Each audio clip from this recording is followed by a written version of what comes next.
Hi hello good morning. మీరు చూస్తున్నారు knowledge booster channel for TET DSC. Previous క్లాస్లో third class EVS complete అయిందండి. ఇప్పుడు ఫోర్త్ క్లాస్ ఈవీఎస్. ఈ వీడియోని మీరు స్కిప్ చేయకుండా మొత్తం చూడండి. కంపల్సరీ లైక్ చేయండి, సబ్స్క్రైబ్ చేయండి. Fourth class EVS first lesson కుటుంబ వ్యవస్థ మార్పులు. ఉమ్మడి లేదా సమిష్టి లేదా పెద్ద కుటుంబం. ఉమ్మడి కుటుంబం అన్న, సమిష్టి కుటుంబం అన్న, పెద్ద కుటుంబం అన్న ఒకటే. అందులో ఎవరెవరు ఉంటారంటే నానమ్మ, తాతయ్య, చిన్న నానమ్మ, చిన్న తాత, చిన్నమ్మ, చిన్నాన్న, పెద్దమ్మ, పెదనాన్న, అత్తమ్మ, పిల్లలు అంతా కలిసి ఉండేవారు. వెష్టి కుటుంబం అనగా చిన్న కుటుంబం, అమ్మ నాన్న, ఇద్దరు పిల్లలు. నెక్స్ట్ పెళ్ళి కాగానే వేరు కాపురం పెట్టడం వెష్టి కుటుంబానికి కారణం. సెకండ్ లెసన్ ఆటలు నియమాలు. కబడ్డీ ఆటలో ఒక్కొక్క జట్టులో 7 సభ్యులు ఉంటారు.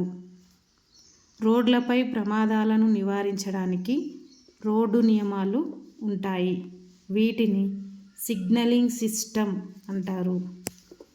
ఎర్ర లైట్ పడిన వెంటనే ఆగాలి. ఆరెంజ్ లైట్ సిద్ధంగా ఉండాలి. పచ్చ లైట్ ముందుకు వెళ్ళాలి. ఆటల్లో గెలుపోటములను సమానంగా తీసుకొని అభినందించుకోవడాన్ని క్రీడా స్ఫూర్తి అంటారు. నెక్స్ట్ థర్డ్ లెసన్ రకరకాల జంతువులు. పాము చర్మం ద్వారానే అలికిడిని, ధ్వనులను గుర్తిస్తుంది.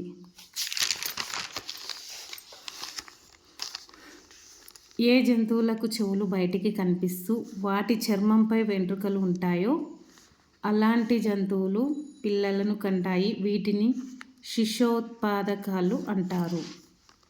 ఏ జంతువులు చెవులు బయటికి కనిపించకుండా వాటి చర్మంపై వెంట్రుకలు ఉండవో అలాంటి జంతువులు గుడ్లు పెడతాయి.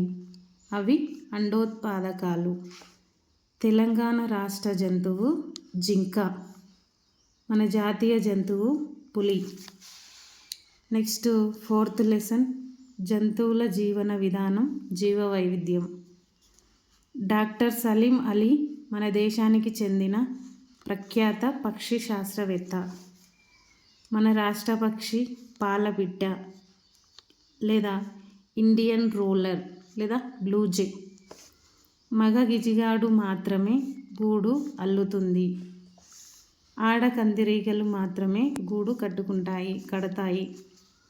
ఒక చీమ తన బరువు కంటే సుమారు 50 రెట్ల బరువైన పదార్థాన్ని మోయగలుగుతుంది. నెక్స్ట్ ఫిఫ్త్ లెసన్ మన చుట్టూ ఉండే మొక్కలు. ఏదో ఒక ఆధారంపై పెరిగే మొక్కలను తీగ మొక్కలు, ఎగబాకి మొక్కలు అంటారు. గుబురుగా పెరిగే మొక్కలను పొదలు అంటారు. కాండం దృఢంగా, పొడవుగా, విశాలంగా పెరిగే మొక్కలను వృక్షాలు అంటారు. ఆకులు ఆకుపచ్చ రంగులో ఉండడానికి కారణం దానిలోని పత్రహరితం అనే పదార్థం. విత్తనానికి మూలం పువ్వు. ఇది ప్రీవియస్ బిట్ అండి. ప్రపంచంలో అతిపెద్ద పుష్పం రఫ్లీషియా. ఇది దాదాపు 1 మీటర్ వ్యాసంతో సుమారు 7 నుండి 10 కేజీల బరువు ఉంటుంది. ఈ పువ్వు నుండి కుళ్ళిన మాంసం వంటి వాసన వస్తుంది. ఇది 2 కిలోమీటర్ల దూరం వరకు వ్యాపించి ఉంటుంది. వానపాము రైతుకు మిత్రుడు. పార్థేనియం మొక్కను వయ్యారి భామ అని అంటారు. ఈ మొక్క అమెరికా నుంచి గోధుమలు దిగుమతి చేసుకున్నప్పుడు వాటితో పాటు ఇండియాకి వచ్చింది.